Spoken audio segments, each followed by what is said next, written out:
see everybody here this morning. Before I start this little thing I came up with about Bible school and Sunday school, and my memories of this church are almost 72 years old. I was born in Coleraine and baptized in this church, as were my brother and sister. I was married in this church. My children were married in this church. My mother and father and grandparents belonged. Mom would have been a 75-year member, and she lived just a few more years. But when I look back at the friendships and the people that I still see coming, that were here about as long as I have been, and the cherished memories of singing and choirs, the junior choirs, and youth groups, and we just really had, it was like a big family. I have nothing but good memories about this church. And I know it's been a lot of changes, there's been a lot of people come and go, but it doesn't take away from the fact that it's always been a loving church that's reached out and blessed other people. And for that, I'm grateful. None of us out here had much growing up. Our school, our Coleraine school, the one that I went to before Hilltop was built, was a school that had 2 classes in every grade.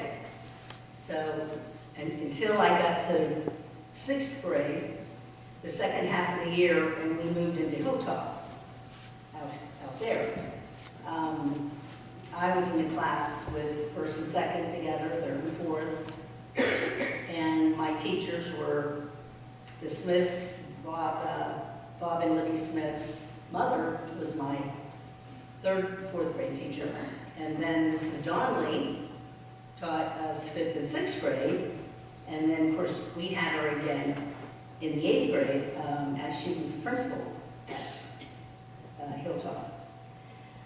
So the memories run deep, and there were a lot of them. And I was blessed to have my mother for almost 98 years. And until the last, probably 4 months, I would get her here just about every Sunday. She looked forward to that, getting out and seeing her old friends. So this church is dear and dear to my heart. Also, my grandchildren have been baptized here. All of them were baptized in this church as well. They don't live around here anymore, but we were blessed to be able to see that happen. And so that was a wonderful experience.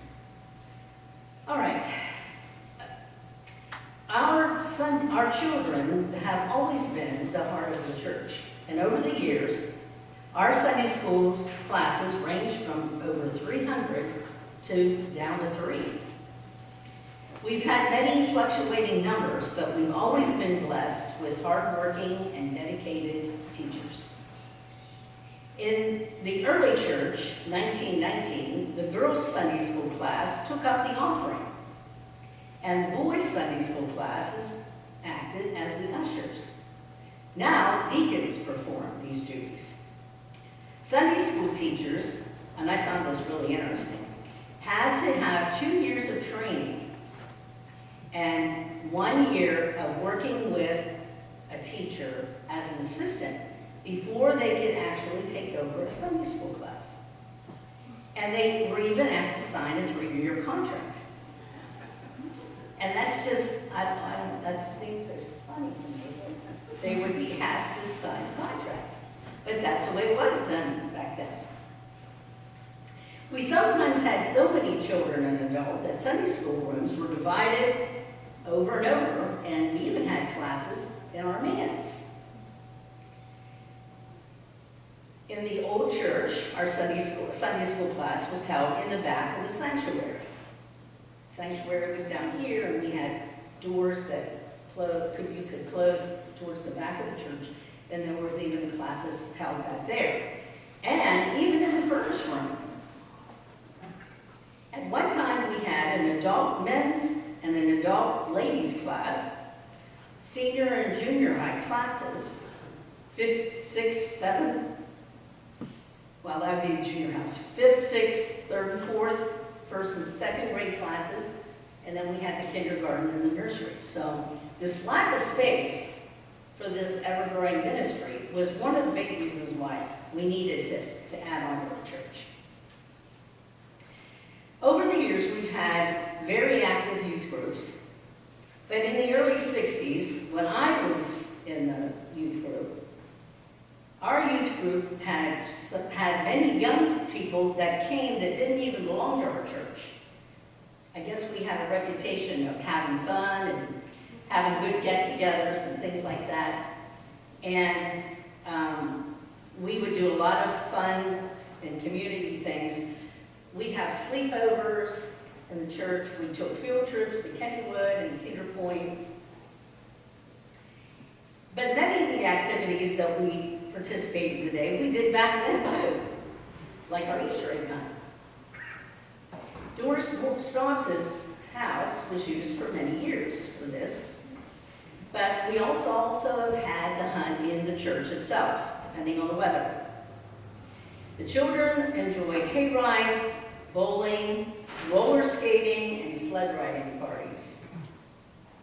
I remember going out to New Athens to roller skate. I don't even know if they have that there anymore. Or we would go up to Tiltonsville and we would roller skate. Fun times. And we'd go bowling most of the time in St. Clairsville. And then at the end of the May, when we ended our year, we even had a pizza and swim parties at the YMCA over in Wheeling. I can remember little Mia swimming around over there. And I think Patty and Dave came to the swim parties and stuff. Yeah, we would have that to kind of culminate, and then we would take a break in the summer. But years before that, the children went all year round. And so their rally day, they called it a rally day, we called it a fly-up Sunday. And their rally day would be on the last week in September. And at that time, they would get pins for attendance, and the 3rd grade class would get their first Bible. We even did that when I was in charge of the Sunday school. We had a pretty good group of kids that were around the ages of my kids. And we would give, when they hit 3rd grade, we had a ceremony. It was called Fly-Up Sunday. And the 3rd graders would get their Bibles. And I think we have a couple of people that would go to this year, age-wise. Bible school, back to that. We had puppet ministry at one time, the opening exercises. And kids would put pennies in the birthday bank. When that was full, we would donate to a mission that might purchase netting to keep mosquitoes away in Africa, or farm animals so that families in some foreign countries could be more self-sufficient. Bible school was held every summer with large numbers of various youngsters attending. People not belonging to our church would still come to our Bible schools. Earlier vacation Bible schools lasted all week, but the program was much like ours today. Crafts, games, music, learning, and those wonderful church ladies who always made sure we had snacks to close out the week.